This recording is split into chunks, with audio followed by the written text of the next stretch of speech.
আমরা Facebook account বা ID create করার সময় একটি জিমেল অ্যাড্রেস দিয়ে থাকি। এখন দেখা যাচ্ছে সেই জিমেল অ্যাড্রেসটি আমরা এখন আর ইউজ করছি না বা সেই জিমেল অ্যাড্রেসটি আমাদের কাছে নেই। এই ভিডিওতে দেখাবো কিভাবে আপনি সেই পুরনো জিমেল অ্যাড্রেসটি পরিবর্তন করে নতুন একটি জিমেল অ্যাড্রেস অ্যাড করতে পারেন।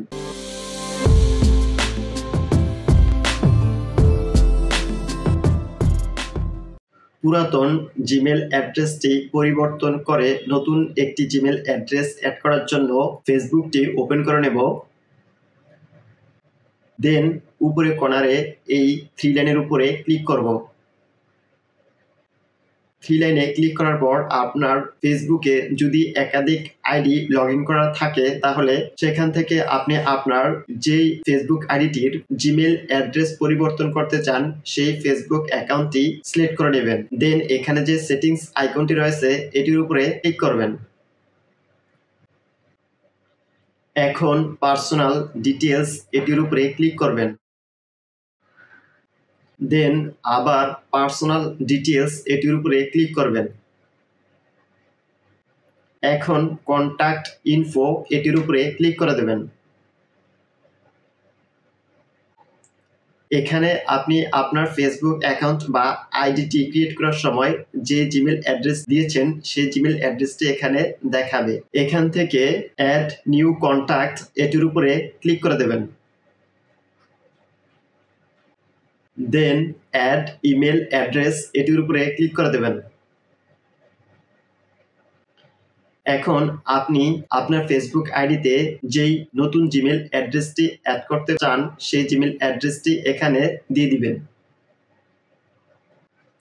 জিমেল অ্যাড্রেসটি দেওয়ার পর নিচে আপনার ফেসবুক আইডিটি দেখাবে। এখান থেকে এটিকে টিক মার্ক করে দেবেন। দেন নেক্সটে ক্লিক করে দেবেন।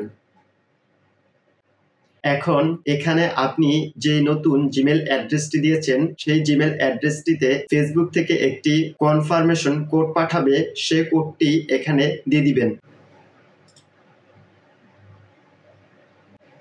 কোডটি দেওয়ার পর নেক্সটে ক্লিক করে দেবেন।